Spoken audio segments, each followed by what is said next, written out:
40 savol. Harom va najas. Assalomu alaykum, hurmatli shayx janoblari. Bilamizki, Qur'oni Karimda musulmonlarga ba'zi narsalar harom qilingan. Alloh subhanahu va taolodan boshqaga atab so'yilgan jonzot, qon, cho'chqa, o'laksa, bundan tashqari mast qiluvchi ichimliklar, xamir ichish ham taqiqlangan. Bulardan tashqari Rasulimiz Muhammad sallallohu alayhi va sallam taraflaridan ham qo'shimcha ravishda ba'zi narsalar harom qilinganligi to'g'risida hadislar bor.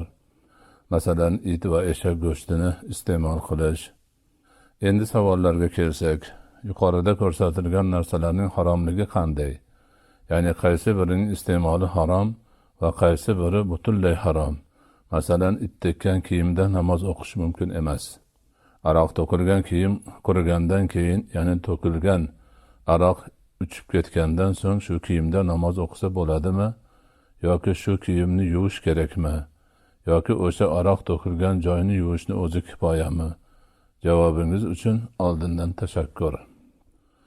Javob: Bismillahirrohmanirrohim. Muhtaram savol sohiblari harom bilan najasning farqini bilmaydigan ko'rinadilar. Shuning uchun ham bu haqida batafsilroq ma'lumot berish lozim ko'rinadi. Harom shariat tark qilishni shubhasiz qat'iy dalilga suyanib jazm ila talab qilgan narsadir. Masalan, odam o'ldirish, aroq ichish, zino va o'g'irlik qilish kabilar. Haromdan chetda bo'lish farzdir. Uni qilgan odam uqubatga sazovor bo'ladi. Harom ma'siyat, gunoh kabi ismlar bilan ham ataladi. Haromni inkor qilgan odam kofir bo'ladi. Makruhi tahrimiy, harom hisoblanadigan makruh.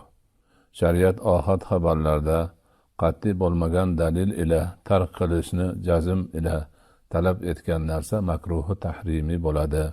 Bunga birovni savdosi ustiga savdo qilish yoki sovchiligi ustiga sovchilik qilish, erkaklarning ipak yoki tilla iste'mol qilishlari kabi ishlar misol bo'ladi. Hanafiylarda makruhi tahrimiy qisqa qilib makruh deb qo'yiladi. Ularning nazdida makruhi tahrimiy haromga juda yaqin narsa hisoblanadi. Ammo uni inkor qilgan kishi kofir bo'lmaydi. Najas iflos narsadir. Najas pokni ziddidir. Shar'iy e'tiborda iflos sanalgan narsa najas bo'ladi. Najas ikkiga taqsimlanadi. Birinchisi haqiqiy najosat. Lug'atda qon, suydik kabilar ayni iflos narsalardir.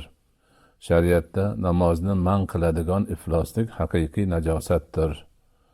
Ikkinchi, hukmiy najosat. Bu a'zolarga oris ma'naviy holat bo'lib, namozni man qiladi. Uning kichik betahoratligi tahorat qilish bilan, katta betahoratligi g'usl bilan ketadi. Haqiqiy najosat yengil, og'ir, quruq, ho'l, ko'rinadigan va ko'rinmaydigan turlarga bo'linadi. Namozxon uchun badan, kiyim va makondan najosatni ketkazish vojibdir.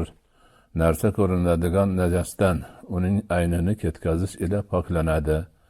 Garchi uning asarini suv bilan ketkazish qiyin bo'lsa ham, badangami, kiyimgami, makongami yoki boshqa biror narsagami ko'zga ko'rinadigan najas tegsa, o'sha narsa ketkazish ila poklanadi. Shu bilan mazkur narsa pok bo'ladi. Ko'ngilni ravshan qilish uchun ketidan yana 1-2 marta yuvib tashlashni maslahat bergan faqihlar ham bor. Siz sanagan barcha narsalarning iste'moli butunlay harom. Ammo cho'chqadan boshqalarining terisi oshlanib pok bo'lgach, ulardan buyum yoki kiyim tayyorlab foydalanish mumkin. Itning so'lagi yoki yungining namligi tekkan kiyimni yuvib tozalamaguncha darhaqiqat o'sha kiyimda namoz o'qib bo'lmaydi. Ammo itning yungi quruq holda kiyimga tegib ketsa, yuvish shart emas. Shuningdek, aroq yoki har qanday mast qiluvchi ichimlik kiyimga yoxud gilamga to'kilsa-yu, qurigandan so'ng uni hidi ham, rangi ham, izi ham butunlay qolmasa, o'sha kiyim va gilamda namoz o'qish mumkin. Chunki najasdan poklanish uchun uning asarini, hidini va rangini ketkazish shart. Agar najosning bu 3 xislatidan biri, xususan izi qolsa ham o'sha kiyim yoki gilam poklanmagan bo'ladi. Cho'chqa, qon va xamir, mast qiluvchi ichimliklar ham harom, ham najos hisoblanadi. Vallohu a'lam.